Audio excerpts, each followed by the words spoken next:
Oregon Football 89 is made possible by Harold Taylor, Taylor Electric Supply, Portland. Imran Oswald, Volvo and Subaru, Gladstone.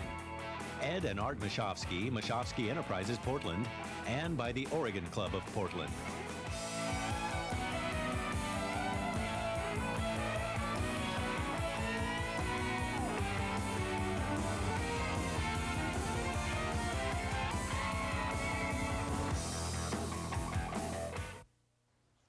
Well, as the old saying goes, into each life a little rain must fall, but more than a little rain fell down in Tempe, Arizona, and as a result, we had some electronic problems and lost the first quarter highlights. It's too bad because the offensive line had done a great job, although the Ducks were trailing 7-3. The offensive line had been controlling the line of scrimmage, so we've got to pick up action in the second quarter. The Ducks having the football in their own territory at about midfield. The first play we see will be a run by LaBelle around the right side. Good job by Joe Merton at the point of attack. Chris Husko comes around and logs it in, and LaBelle takes it off around the right end for 4 yards. Big third down here and long. After a penalty, Musgrave on 3rd and 19 finds Tony Hargain for 22 yards and a first down. Rolls to his left. Good protection. Bosley gets a good block on the linebacker. You can see the backside protection. Musgrave's able to turn up the field, square his shoulders, and throw a very wet, soggy ball out to Hargain, who makes a key catch for the first down to keep the drive alive. I thought it was interesting the Sun Devils had called timeout on that 3rd and long. You had run a trap play up the middle, might not have gotten the first down. So that really, I thought, really changed the momentum in this football game. Right. Obi catches one in there. Nice hole on the left side that time. And LaBelle takes it up for another good gain. Actually got him into the secondary. Another big hole on the right side. Picks up about 6. And the offensive line doing the job up front. This is a 2nd down and 5. A little counter play. Look at the hole there. Excellent job by Joe Merton, the tight end. David Collingsworth, the right tackle. Watch the right side of the line. Cave it down. Good job by Kurt Dykes coming up and just squaring up and splattering the Arizona State player and creating a nice hole for LaBelle to take it up the field. So, first down for the Ducks. 1st and goal at the 7. Good block by Lattenberry at the point of attack. Good job by Chris Husko, and again, Joe Merton and David Collingsworth. Double tight end formation. LaBelle close to the goal line. Now, he actually ended up in the goal line, but bounced into the end zone. So on 3rd down, up over the top for the touchdown. Good job again by Collingsworth and Merton at the point of attack, moving them out. Now look at Lattenberry just put his man on the turf. So after the extra point, the Ducks have the lead, 10-7. This is the one thing we did not do well all night was cover kickoffs. It's been a problem for us most of the year. We can see we almost let him go there. He gains about 4 or 5 yards after everybody's trying to grab the ball out. Looks like a scrum. Ball out at the 28-yard line. Pass out into the flat from Justin, complete for about 9. It's 2nd down and short for Arizona State. Counter play. Winsley hits it up there and picks up the first down. 1st and 10 from the Sun Devil 39. Early moments of the second quarter. Good coverage there by Mark Kearns, breaking up the pass to their tight end. Kearns, the leading tackler for the Ducks on the day, with 6 stops. That shows you how little the defense actually was on the field. Only 50 snaps. Good pressure, but LeBounty falls down. Great play by Chris Oldham batting that pass down. Take another look at this one here. Gets a great break on the ball. You can see LeBounty's breaking clean there, gets tripped up right there and falls down right in front of Justin, but Chris Oldham breaks up, gets his left hand on the ball and bats it down. We put him man-to-man on Fair most of the day. Fair was their leading receiver coming into the game, and he only had 2 catches for 6 yards. Excellent job on the trap play by Lattenberry, who injured his foot. The extent of that injury we're not certain yet. It's a 3rd and 3, one of those 3rd down conversions. Good for the first. Good job again converting on 3rd down. This is another rollout to the left again. Good job blocking again by Bosley. Nice pass to LaBelle, and LaBelle tiptoes up the sideline, steps out for the first down. The next play we see is a 1st and 10 LaBelle to the outside. Good yardage at the point of attack, good blocking. Come on a blitz, Musgrave rolls out again. Incomplete, trying to hit Obie on the sideline. So 3rd down and 10. Go to the middle screen to the fullback, to Dondre Bosley, and he turns on the speed, takes it up the pipe, almost gets away, but can't quite get past the last Arizona State defender. We'll take another look at that one, Dondre Bosley over the middle. This is a middle screen to the fullback. We've done it to Z as well. You can see he has to go high to catch it, caught just behind the line of scrimmage. The linemen are downfield blocking, and good effort by Tony Hargain downfield, getting a block to spring Bosley for another 15 yards. So again, the Ducks in great scoring position inside the 20. Great run by Derek LaBelle. That's one time we didn't have a lot of room for him to run. He just lowered his shoulder and ran over the Arizona State corner. Got 5, 2nd and 5. Almost gets in, but runs out of real estate on the left side. Good blocking there, and allowed Derek to get around the side there. Good job on the blast play up inside. Good serves by the entire offensive line. Musgrave on the keeper, gets to the 2-yard line. So it's 3rd down and goal from the 2. Good hard running by LaBelle at the point of attack, gets in for the score. Great effort by him, stretching out, spinning. We don't quite get a good clean hole, but he just runs over their defensive back and gets into the end zone. So with the point after by Greg McCallum, the Ducks have gone 72 yards, 11 plays, most of it on the ground, in for the score, and now lead it 17-7 with about 3 minutes to play in the first half. Great job there by Mark Kearns, attacking it aggressively. Was unable to practice all week because of an ankle injury, and showed up and played real well on Saturday. Down the middle, almost intercepted by Castle. 3rd down at 8. Little swing pass out here to Winsley, and he's dragged down by Darrell Reed and Marcus Woods, and I believe that was his last play of the game. He twisted an ankle, I think, on that play. You can see the swing pass from the reverse angle here. Darrell Reed coming up, playing him man-to-man, gets him, hangs on, and Marcus Woods gets there to help, and you can see him lock out his leg and I think twisted his ankle as he went down. And he had to leave the ball game for the rest of the afternoon. So Williams comes in to punt. Terry Obie had another pretty good day returning punts. He's just so close to breaking these. And here's the big one. I mean, you've got about 2 minutes to play in the half with some time and some timeouts.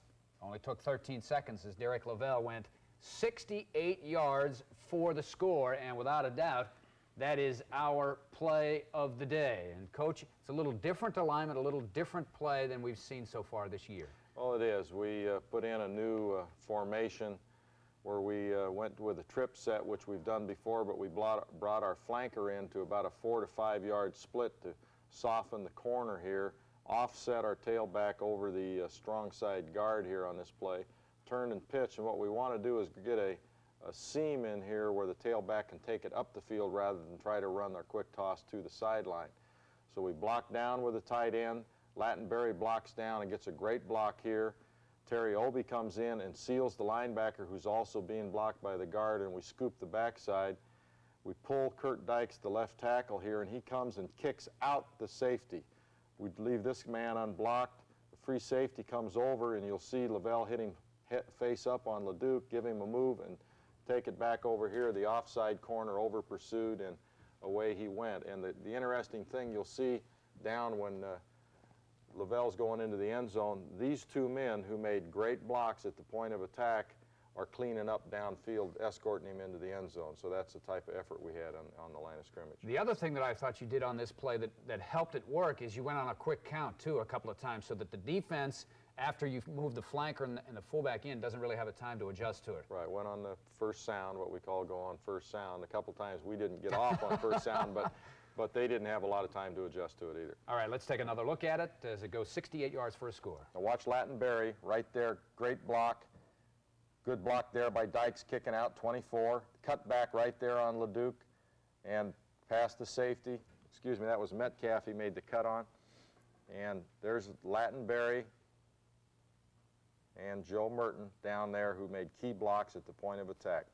I mean, Barry had a cut block, so he was on the ground and got up. And he's playing on a bad foot. Yeah, that's what's amazing. The longest run of Derek LaBelle's career, 68 yards for the score, the longest run from scrimmage for the Ducks this year. And now they have a 24-7 lead. Sun Devils with an opportunity to try to come back and get something before the end of the first half, but the defense would not let it happen. There's a play up the middle in which the ball is coughed up and recovered by the Ducks. Trap play, gained some yards on it. You can see coming across here, the ball's just stripped out of his hand, and Andre Williams is there to recover.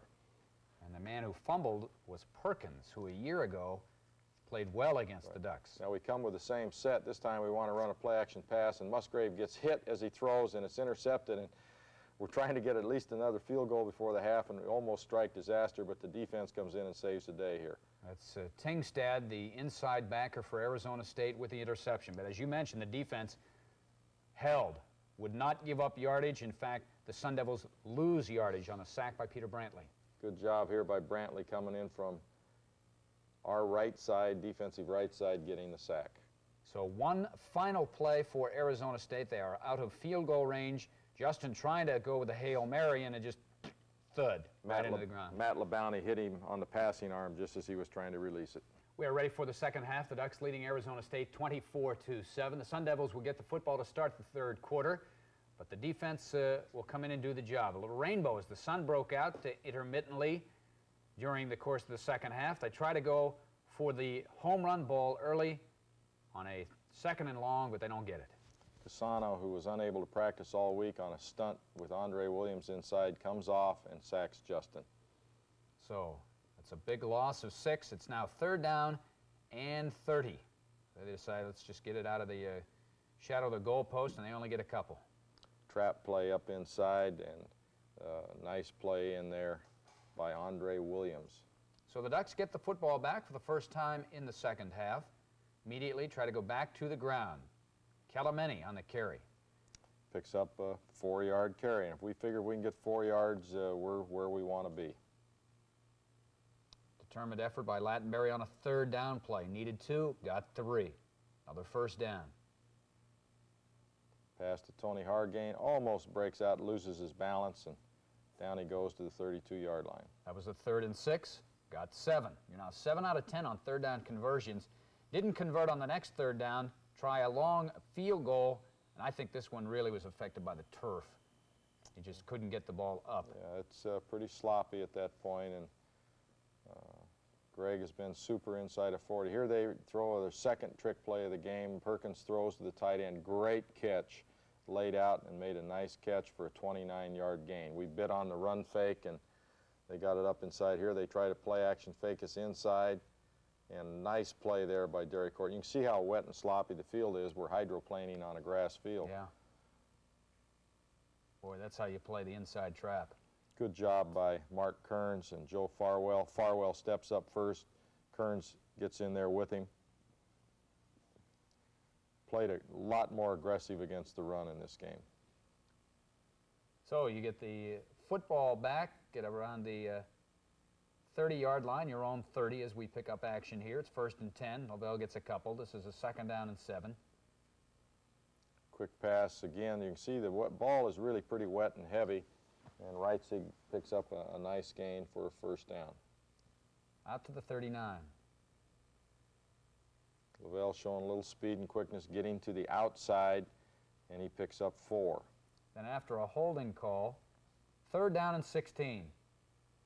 Big play again on 3rd and 16, and we pick up enough for the 1st down. You can see a 23-yard gain here. This is a little crossing pattern.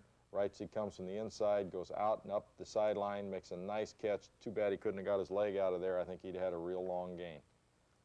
Joe Reitzig on the reception. Back to the pass again. Underthrown this time. Musgrave threw off his heels on that one, and it's incomplete. That was a 3rd down play. Didn't convert, so I had to punt it away.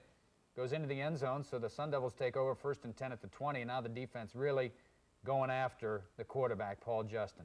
And Peter Brantley gets his second sack of the day. You can see on the bottom of your screen, he comes in, defeats the back's block, and comes in on Justin. Gets help there from Matt LaBelle. So it is 2nd down and 16. The Devils able to successfully convert as they find the running back Perkins out of the backfield, good for 18 and a first down. We had two people right there, but he threaded the pass in there. Nice play here by Darrell Reed and Chris Oldham, throwing Perkins for a loss. And Perkins had a big day rushing against us a year ago. You can see Darrell Reed comes off with a nice play, and so does Chris Oldham, and we tackle him for a 4-yard loss. Nice to see those big running backs running sideways. And he is big, 6'2", about 215. Blitz here, put pressure on him, and Eric Castle, playing safety in our hot group, comes up with his first career interception. I'm sure he'll have many in his career. Just playing center field back there. You can see we blitz, they pick us up, but we get up in his face there, pressure him a little bit, and he has to throw it a little quickly. Chris Oldham is covering man-to-man on fair again, and Castle comes over the top, ducks under one would-be tackler, protecting the football, and gets a good return. Indeed he does, and the Ducks are in excellent scoring position. That's the same play that I was talking about we drew up on the board, but that time we didn't go on sound. Some of us did. The ball was snapped, but everybody the rest else of the team went on didn't. motion. Yeah. LaBelle takes this one to the outside and picks up another 7 yards and a first down. So the next play we see will be a 3rd down and 11 at the ASU 13. Great job by Terry Obie hanging on to the football after a very hard hit.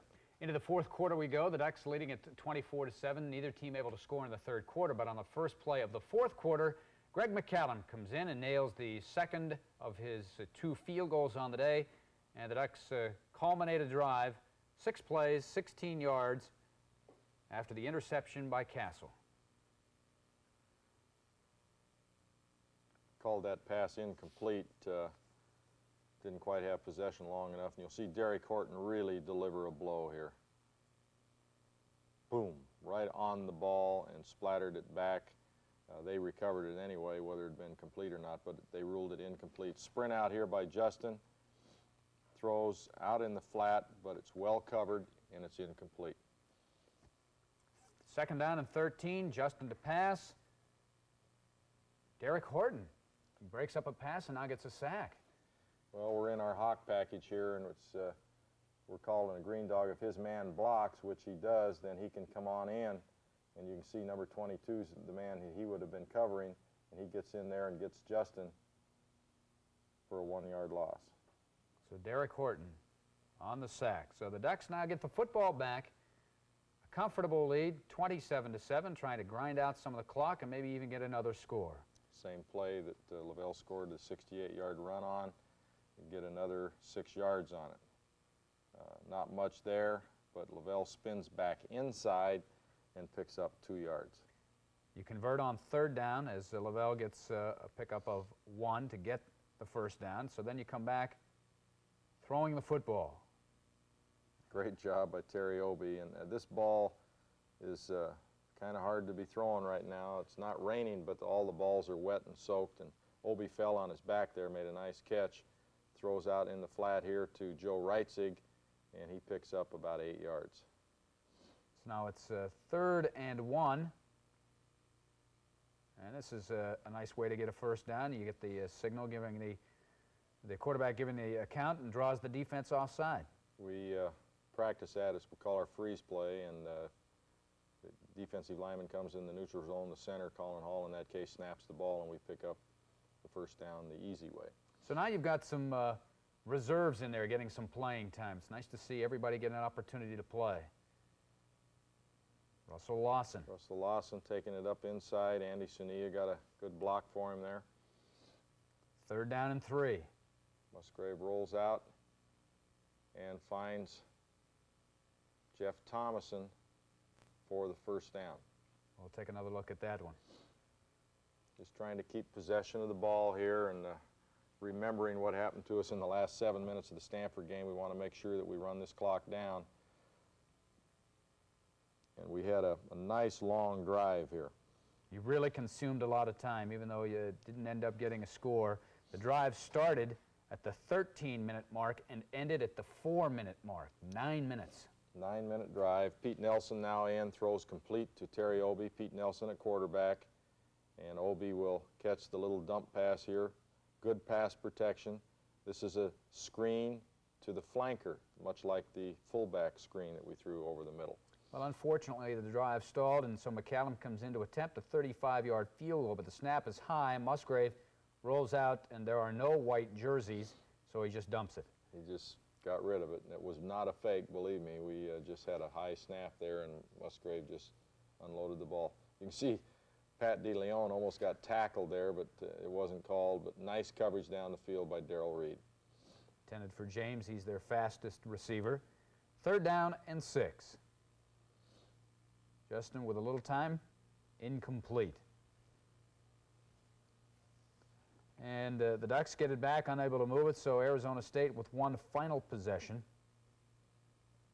Just a 3-man rush here, and Jeff Allen, the young redshirt freshman from Lake Ridge High School, comes off and gets the first sack of his career. You can see he's getting blocked by the center initially, and then both guards come in and start blocking on him. He plays off all of them and comes up with the sack. Hangs on for dear life. Gets his first sack. So the Ducks, with one final couple of plays to run things out. Kellamini picks up 12 yards, and now we're able to run the clock out. And a final play of the ball game, as by now, just about everybody who had watched this game at the stadium had left. All right, so the final score, 27-7. Let's take a look at the final statistics as you look at the team totals. I'll let you know how some of the individuals did as you take a look at first downs, rushing, and so forth. Leading rusher in the ballgame, obviously, Derek LaBelle, 203 yards of net rushing, 3 touchdowns, and the long one of 68. Calameni chipped in 38 yards. Lattenberry had 19. Passing, Bill Musgrave, a quiet 19 of 31 for 201 yards. He's now thrown for over 200 yards in every game this season. Didn't have a touchdown pass this week, had the 1 interception. The long one was a 36-yarder. Pete Nelson came in, was 1 of 2 for 10 yards. As you look at total offense, that's the best the Ducks have done on total offense this year. And as we mentioned, it's the best defensive effort that the Ducks have put on the field this year. 149 yards total offense for Arizona State. Leading receiver for the Ducks, Terry Obie, 6 for 52. Now let's flip the page and take a look at the next one. Penalty. Sloppy game to some extent in the penalty area. Both teams over 90 yards. Punts, Mark Penso had a decent day when he was forced to punt. He was also roughed once. Return yardage, the Ducks clearly with a big advantage in that area. And time of possession, a whopping 41 minutes to only 19 minutes for Arizona State. Again, 13 of 21 in 3rd down conversions. All right, as we got back to the airport in Eugene, we asked some of the players their reaction to what had happened in Tempe. Because we were just going against this first defense all week, and Coach Bly just kept calling runs. All during the week, we're going to do it no matter. He said we're going to do it no matter what. We were better defense than their offense was. Their offense seemed to have some problems. They didn't have too much confidence in the running game. So it's really easy when you have a confidence in your ability to stop the run when you're playing against a team who has very little confidence in being able to run the ball against you. Our main purpose was to stop the run, force them to pass it, so we could call the defense that we thought would be best for what we thought that they would do next. And I think another thing that happened, we came out with the attitude that this is our second season. Our last season we broke even, which wasn't good. And we didn't want to do that this season. So basically we had 5 games left, and this one down, so now we have 4 to go. Yeah, after that first drive, we pretty much knew that we could handle them up front, and we were going to. And we needed to win the game, especially, set the tone for the rest of our 4-game season now. But we thought we could do it after the first time. I knew I had it in me. It's just a matter of getting some help, and I got that help that I needed. Credit to the offensive line. They did a great job. They made it easy on me. All I was the messenger. Those are the people that move people. So all the credit goes to them because they made my job that much easier.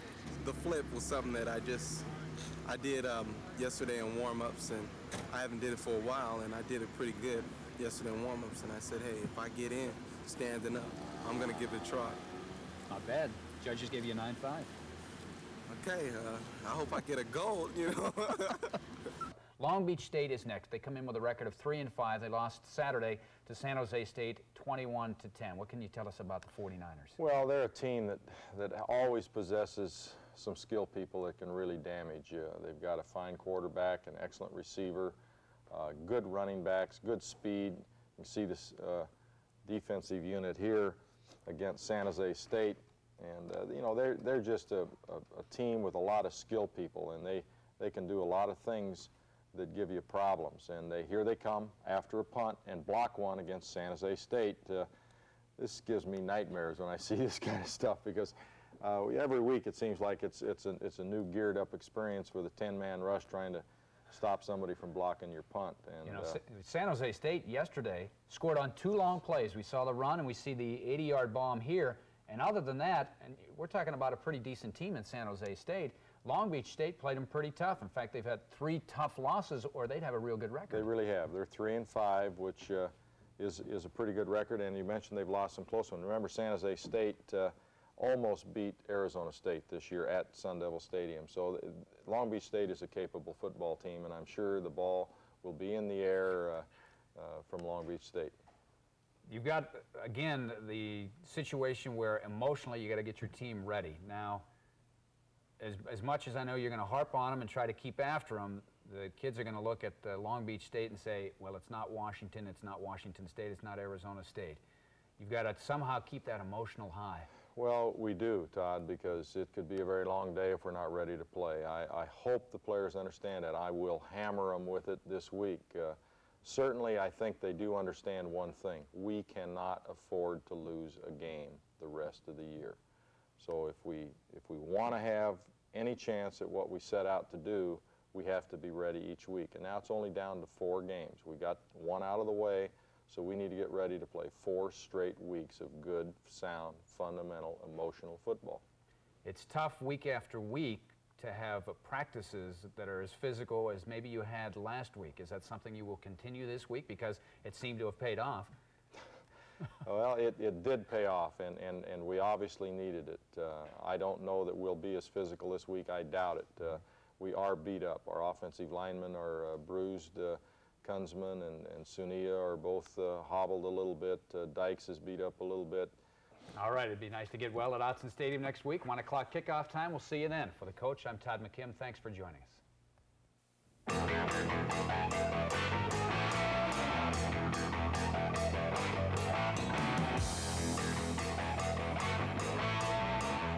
Oregon Football 89 is made possible by Harold Taylor, Taylor Electric Supply Portland, Imran Oswald, Volvo and Subaru Gladstone, Ed and Art Mashofsky, Mashofsky Enterprises Portland, and by the Oregon Club of Portland.